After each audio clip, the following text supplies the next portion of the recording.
സുഹൃത്തുക്കളെ നമസ്കാരം. പുതിയൊരു വീഡിയോയിലേക്ക് എല്ലാവർക്കും സ്വാഗതം. നമ്മുടെ നാട്ടിൽ ഇപ്പോഴ് വാഹനാപകടങ്ങൾ ഇങ്ങനെ പെരുകിക്കൊണ്ടിരിക്കുകയാണ്. അതായത് രാവിലെ വീട്ടിൽ നിന്നും ഇറങ്ങിക്കഴിഞ്ഞാൽ വൈകുന്നേരം തിരിച്ച് വീട്ടിലെത്തും എന്ന് ഒരു ഉറപ്പ് പോലുമില്ല. പണ്ടൊക്കെ വണ്ടിയും എടുത്ത് പോകുന്നവർക്ക്, അതായത് ടൂ വീലർ കാറ്, അതുപോലെ തന്നെ കുറച്ച് വലിയ വണ്ടിയാണെങ്കിൽ വലിയ കുഴപ്പമില്ല എന്നൊക്കെയാണ് ചിലരുടെ ധാരണ. പക്ഷെ ഇപ്പോഴെനിക്ക് പറയാനുള്ളത് വണ്ടി ഇല്ലാത്തവരും പേടിക്കണം. അതായത് റോഡിൻ്റെ ചിലപ്പോൾ ഒരുപാട് മാറിയിട്ടായിരിക്കും ബസ് സ്റ്റോപ്പ് വരെ ഉണ്ടാവുക. ആ ബസ് സ്റ്റോപ്പിൽ ഇരിക്കുന്ന ആൾക്കാർ വരെ പേടിക്കേണ്ട ഒരു ഗതികേടിലേക്കാണ് നമ്മൾ വന്നിരിക്കുന്നത്. പിന്നെ എനിക്ക് പറയാനുള്ളത്, ഏറ്റവും കൂടുതൽ വാഹനാപകടം സംഭവിച്ചു കഴിഞ്ഞാൽ അതിൻ്റെ അകത്തുനിന്നൊക്കെ വരുന്ന ഒരു സംഭവമാണ് പ്രവാസിയായ ഇന്നയാളെ കൊണ്ടാക്കാൻ പോയതാണ്, അല്ലെങ്കിൽ പ്രവാസിയെ കൂട്ടിക്കൊണ്ടുവരാൻ പോയതാണ്. അങ്ങനെ ഈ വാഹനാപകടത്തിൽ എന്ന് പറഞ്ഞാൽ കുടുംബങ്ങൾ മൊത്തം വാഹനാപകടത്തിൽ പെടുമ്പോഴേ അതിൽ പ്രവാസികൾക്കും ഒരു പങ്കുണ്ട് എന്നാണ് എനിക്ക് പറയാനുള്ളത്. ഒന്നാമത്തെ കാര്യം എന്ന് പറഞ്ഞു കഴിഞ്ഞാൽ, ആരെങ്കിലും ഒരാൾ വരുമ്പോൾ സ്വീകരിക്കാൻ പോകുന്നത് എന്ന് പറഞ്ഞാൽ നട്ടപ്പാതിരക്കായിരിക്കും. ഈ നട്ടപ്പാതിരക്ക് പോകുമ്പോഴെന്ന് പറഞ്ഞാൽ ചിലപ്പോൾ ഈ ഡ്രൈവിങ് അത്രത്തോളം പരിചയമൊന്നുമില്ലാത്ത 18 വയസ്സ് മാത്രം പ്രായമായ മക്കളോ അല്ലെങ്കിൽ ഏതെങ്കിലും ഒരു അളിയനോ ഇവരൊക്കെ ആയിരിക്കും വണ്ടി എടുക്കുക. അങ്ങനെ വണ്ടി എടുത്ത് പോകുമ്പോൾ ഇതൊക്കെ എന്ന് പറഞ്ഞാൽ ചിലപ്പോൾ എന്ന് പറഞ്ഞാൽ ഒന്ന് കണ്ണ് ചിമ്മിപ്പോയി കഴിഞ്ഞാൽ പോയില്ലേ കാര്യം. അതാണ് ഞാൻ പറയുന്നത്. ചില ആൾക്കാരൊക്കെ പിന്നീട് എന്ന് പറഞ്ഞു കഴിഞ്ഞാൽ ഈ ഗൾഫിലേക്ക് പോകുമ്പോൾ ടാറ്റ പറയാൻ വേണ്ടിയിട്ട് കുറേ ആൾക്കാരെയും കൊണ്ടുപോകും. അതിൻ്റെ ആവശ്യം എന്താണ്? അതൊന്ന് നിർത്തിക്കൂടെ? എത്ര ആൾക്കാരാണ് തിരിച്ച് വീട്ടിലെത്താതായിരിക്കുന്നത്? ഒന്ന് ചിന്തിച്ചാൽ പോരെ. ഇപ്പോഴെന്ന് പറഞ്ഞു കഴിഞ്ഞാൽ നമ്മൾ കഴിഞ്ഞ ദിവസം കണ്ടതല്ലേ താറ് എന്ന് പറയുന്ന വണ്ടി, ആ വണ്ടി ഇടിക്കുന്ന ഇടി നമ്മൾ കണ്ടതാണ്. എത്ര ഭീകരമായ ഇടിയായിരുന്നു. അവൻ ഒരു നിമിഷമെങ്കിലും തൻ്റെ ഫാമിലിയാണ് ഇതിലുള്ളത്. അതുമാത്രവുമല്ല, പല അപകടങ്ങളും സംഭവിക്കുന്നത് വീട്ടിലെത്താൻ കിലോമീറ്ററുകൾ മാത്രമുള്ളപ്പോഴാണ്. 3-4 കിലോമീറ്റർ. അതിലെന്താ പ്രശ്നം എന്ന് പറഞ്ഞു കഴിഞ്ഞാൽ, ഇവൻ ഉറക്കം വന്ന് തൂങ്ങുമ്പോഴും അവൻ വിചാരിക്കുന്ന എന്താ, 4 കിലോമീറ്ററും കൂടി പോയി കഴിഞ്ഞാൽ എനിക്ക് സുഖമായിട്ട് ഉറങ്ങാലോ എന്നാണ് അവൻ്റെ ചിന്ത. അതുപോലെ തന്നെ എന്ന് പറഞ്ഞാൽ ഇനി 4 കിലോമീറ്ററും കൂടിയല്ലേ ഉള്ളൂ, ഒന്ന് പോ മനുഷ്യ എന്ന് പറയുന്ന ചില ആൾക്കാരുടെ പ്രഷറുകൾ, ഇതൊക്കെ കൊണ്ടൊരു ഡ്രൈവർ ചിലപ്പോഴെന്ന് പറഞ്ഞു കഴിഞ്ഞാൽ വാഹനം ഓടിക്കാൻ നിർബന്ധിതനാകും. ചിലപ്പോൾ അയാൾ കണ്ണു തുറന്നിരിക്കുന്നുണ്ടാകും, നല്ല രീതിയിലുള്ള ഇതൊക്കെ ഉണ്ടാകും, മറ്റവൻ പറയുന്നതെല്ലാം കേൾക്കുന്നുണ്ടാകും. പക്ഷേ അയാളുടെ ഉപബോധ മനസ്സ് മുഴുവൻ ഉറങ്ങിക്കൊണ്ടിരിക്കുകയായിരിക്കും. അങ്ങനെയൊക്കെയാണ് ഇപ്പോൾ ഈ അപകടം നടന്നത്. തന്നെ 4 കിലോമീറ്റർ മാത്രമാണ് അവരുടെ വീട്ടിലെത്താനുള്ളത്. അപ്പോൾ ആ ഒരു നിമിഷം ആ മനുഷ്യൻ ഒരു 5 കിലോമീറ്റർ കൂടി ഉണ്ട്, എനിക്കൊന്ന് കണ്ണടക്കട്ടെ, ഒരു 2-3 മിനിറ്റ് സൈഡാക്കിയിട്ട് കണ്ണടച്ചതിന് ശേഷം ഒന്ന് മുഖമൊക്കെ കഴുകിയിട്ട് വീണ്ടും യാത്ര തുടർന്നിരുന്നുവെങ്കിൽ ഒരുപക്ഷെ ആ ഫാമിലി ഇന്നും ജീവനോടെ ഉണ്ടാകുമായിരുന്നു എന്നാണ് എനിക്ക് പറയാനുള്ളത്. പല അപകടങ്ങളും നടക്കുന്നത് ഇങ്ങനെ തന്നെയാണ്. പിന്നെ നമ്മളുടെ ഓവറായിട്ടുള്ള ആത്മവിശ്വാസങ്ങൾ, അതായത് എൻ്റെ വണ്ടി എന്തെങ്കിലും തട്ടിക്കഴിഞ്ഞാലും എയർ ബാഗ് ഉണ്ട്, എനിക്കൊന്നും സംഭവിക്കില്ല എന്നുള്ള ഓവറായിട്ടുള്ള ഒരു ആത്മവിശ്വാസം, അതും നമ്മളെ അപകടത്തിലേക്ക് കൊണ്ടുവന്ന് എത്തിക്കാറുണ്ട്. നമ്മൾ കേൾക്കുന്ന പല അപകടങ്ങളും സംഭവിക്കുന്നതെന്ന് പറഞ്ഞു കഴിഞ്ഞാൽ രാത്രി, അതായത് രാത്രിയോടെ വണ്ടിയിൽ നിന്ന് തന്നെയാണ്. രാത്രി നമ്മൾ യാത്ര ഒഴിവാക്കുക. അതുപോലെ തന്നെ എന്ന് പറഞ്ഞാൽ നിങ്ങൾക്ക് ഉറക്കം വരുന്നുണ്ടെങ്കിൽ അത് എവിടെയെങ്കിലും വെച്ചൊന്ന് സൈഡാക്കി കഴിഞ്ഞാൽ അവിടെ ഒന്നും സംഭവിച്ചു പോകാനില്ല.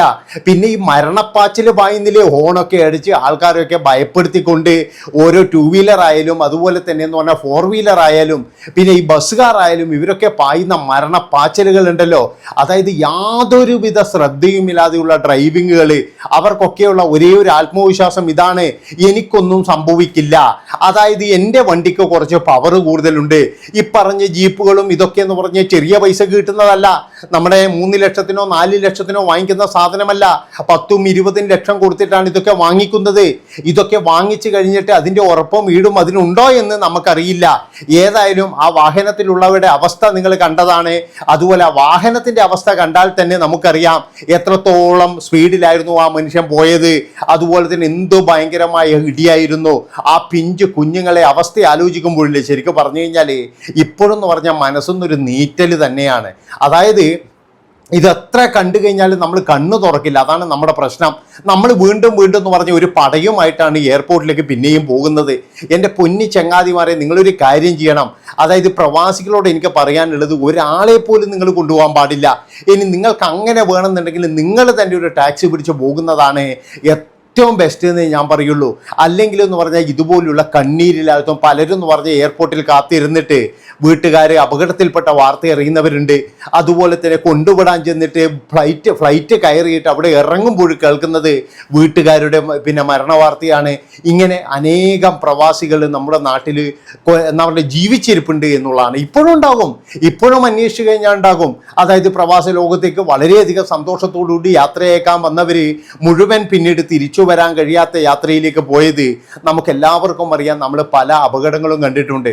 അതുകൊണ്ട് തന്നെ എന്ന് പറഞ്ഞു കഴിഞ്ഞാൽ നിങ്ങൾ ഈ അർദ്ധരാത്രിക്കുള്ള ഈ ഒരു യാത്ര പരമാവധി ഒഴിവാക്കുക. കുടുംബത്തോടു കൂടിയുള്ളതാണെങ്കിൽ നിങ്ങൾ തീർച്ചയായിട്ടും പറയാ പോകണ്ട, ആവശ്യം അവിടെ കഴിഞ്ഞോട്ടെ. ഇനി പോകണമെങ്കിൽ തന്നെ ഒരു ദിവസം മുന്നേ പുറപ്പെടുക.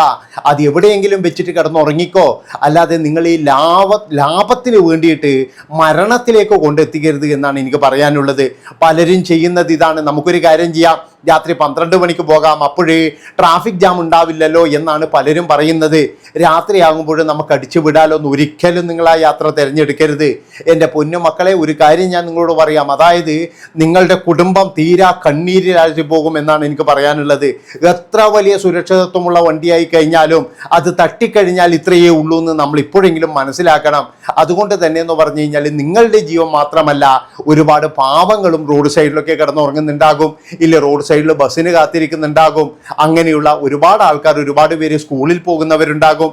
ഇങ്ങനെയുള്ളവയൊക്കെ ഉണ്ടാകും എന്നാണ് എനിക്ക് പറയാനുള്ളത്. പിന്നെ മറ്റൊരു കാര്യം, ഈ പ്രവാസികൾ എങ്ങനെയാണ് തിരിച്ചു കൊണ്ടാക്കുമ്പോഴും മാത്രം ചില സമയത്ത് അപകടത്തിൽ പെടുന്നത്. അതായത് മിക്കവരും എന്ന് പറഞ്ഞു കഴിഞ്ഞാൽ ഈ പ്രവാസി ജീവിതത്തിലേക്ക് വരുമ്പോഴേ ഒരു പാർട്ടിയും കാര്യങ്ങളൊക്കെ ഉണ്ടാവും. ആ പാർട്ടിയിൽ നിന്നൊക്കെ പറഞ്ഞു കഴിഞ്ഞാൽ ഏതെങ്കിലും കൂട്ടുകാരനൊക്കെ 2 അടിച്ചിട്ടുണ്ടാകും. അവസാനം ഈ അടിച്ച കൂട്ടുകാരൻ പറയും 11 മണിക്ക് അടിച്ചാലേ 2 മണിയിലാകുമ്പോഴേക്ക് എൻ്റെ കെട്ട് വിടും. അങ്ങനെ അവനെന്ത് ചെയ്യും? ഈ 2 മണിയാകുമ്പോഴേക്ക് അവൻ്റെ കെട്ട് വിട്ടു എന്ന് പറഞ്ഞിട്ടാണ് അവൻ പിന്നീട് വണ്ടി ഓടിക്കാൻ നിൽക്കുന്നത്. അതാണ് നിങ്ങൾ മനസ്സിലാക്കേണ്ടത്. പണ്ടേതൊരു കൂട്ടുകാരൻ പറഞ്ഞ 2 മണിക്കാണ് പോകേണ്ടത്, പക്ഷെ 10 മണിക്ക് അടിച്ചിട്ട് എനിക്ക് കിക്ക് കുറക്കണം എന്നാണ് അയാൾ പറയുന്നത്. അങ്ങനെയുള്ള ഒരുപാട് ആൾക്കാർ നമ്മുടെ ഇടയിലുണ്ട്. അതുകൊണ്ടാണ് ഞാൻ പറയുന്നത്, ഒരു കാരണവശാലും നിങ്ങൾ രാത്രി യാത്രയിൽ ഫാമിലിയെ കൂടെ കൂട്ടരുത്. അതായത് നിങ്ങൾക്ക് പോകണമെങ്കിൽ ഒന്നുകിൽ ഒറ്റയ്ക്ക് പോകുക, ഇല്ലെങ്കിൽ ഒരു ഡ്രൈവറെ ഏർപ്പാട് ചെയ്യുക. അല്ലാതെ ഒരു കാരണവശാലും എന്ന് പറഞ്ഞാൽ നിങ്ങളുടെ വീട്ടിലുള്ള ഡ്രൈവർമാരെയും കൊണ്ട് പോകരുത്. രാത്രി ഓടിക്കണമെങ്കിൽ നല്ല രീതിയിലുള്ള എക്സ്പീരിയൻസ് വേണം.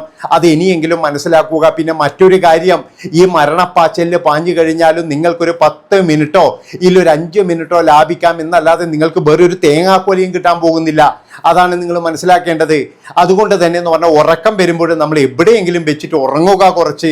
അങ്ങനെ ഉറങ്ങിക്കഴിഞ്ഞാലെങ്കിലും നമുക്ക് ചിലപ്പോഴെങ്കിലും എന്ന് പറഞ്ഞു കഴിഞ്ഞാൽ നമുക്ക് ഒരു ആശ്വാസം കിട്ടും എന്നാണ് എനിക്ക് പറയാനുള്ളത്. ഇല്ലെങ്കിൽ ഇത് കണ്ണീരിൽ തീരാ ദുഃഖത്തിലല്ലേ. ഇപ്പം അവസ്ഥ ആലോചിച്ച് നോക്ക് നിങ്ങൾ. ഞാൻ ശരിക്കും പറഞ്ഞു കഴിഞ്ഞാൽ ആ ഒരു താറിൻ്റെ അവസ്ഥ കണ്ടിട്ട് ശരിക്കും ഞെട്ടലാണ് ഉണ്ടാക്കിയത്. പിന്നെ നമുക്കറിയാം ഇതിനു മുന്നേയും ഒരുപാട് അപകടങ്ങൾ നടന്നിട്ടുണ്ട്. ആ അപകടങ്ങളൊക്കെ എന്ന് പറഞ്ഞു കഴിഞ്ഞാൽ എയർപോർട്ടിൽ വരുന്ന വണ്ടികളാണ് കൂടുതലും അപകടത്തിൽപ്പെടുന്നത്. അതുകൊണ്ടാണ് ഞാൻ പറയുന്നത്, കുറേ നാൾ മുമ്പാണ് ഈ തീർത്ഥാടന വാഹനങ്ങൾ ഒരുപാടെണ്ണം തമിഴ്നാട്ടിൽ വെച്ചിട്ട് ഇതേപോലെ ആക്സിഡന്റ് ഉണ്ടാകാറുണ്ടായിരുന്നു. ഇപ്പോഴും മലയാളികളെല്ലാം പാഠം പഠിച്ചു. മലയാളികളെല്ലാം ചെയ്യുന്നത് എന്താ? തമിഴ്നാട്ടിൽ കയറി കഴിഞ്ഞാൽ രാത്രിയാകുന്നതിനിടയ്ക്ക് ഓടാൻ പറ്റുന്നതിൻ്റെ പരമാവധി ഓടിയിട്ട് അവരെന്ത് സൈഡ് ഒതുക്കി വെച്ച് കിടന്നുറങ്ങും. അങ്ങനെ അവർ വീണ്ടും യാത്ര ചെയ്യും. അതുകൊണ്ട് ഇപ്പോൾ അപകട നിരക്ക് കുറഞ്ഞിട്ടുണ്ട്. അല്ലെങ്കിൽ നമ്മൾ എന്നും കേൾക്കുന്നത് എന്താ? 8 പേര്, 6 പേര്, 2 പേര്, ടെമ്പോ ട്രാവലർ ലോറിയുമായി കൂട്ടിയിടിച്ചു, ഇതൊക്കെയല്ലേ നമ്മൾ കേൾക്കുന്നത്.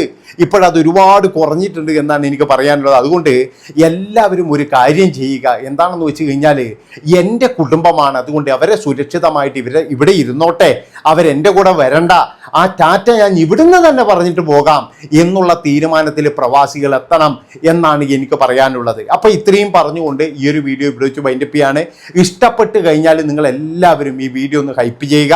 അതുപോലെ തന്നെ എന്ന് പറഞ്ഞ് സബ്സ്ക്രൈബ് ചെയ്യുക. പിന്നെ എന്ന് പറഞ്ഞു കഴിഞ്ഞാൽ ഇതൊന്ന് ഷെയർ ചെയ്യുക, ആർക്കെങ്കിലും ഉപകാരപ്പെടട്ടെ. നന്ദി, നമസ്കാരം.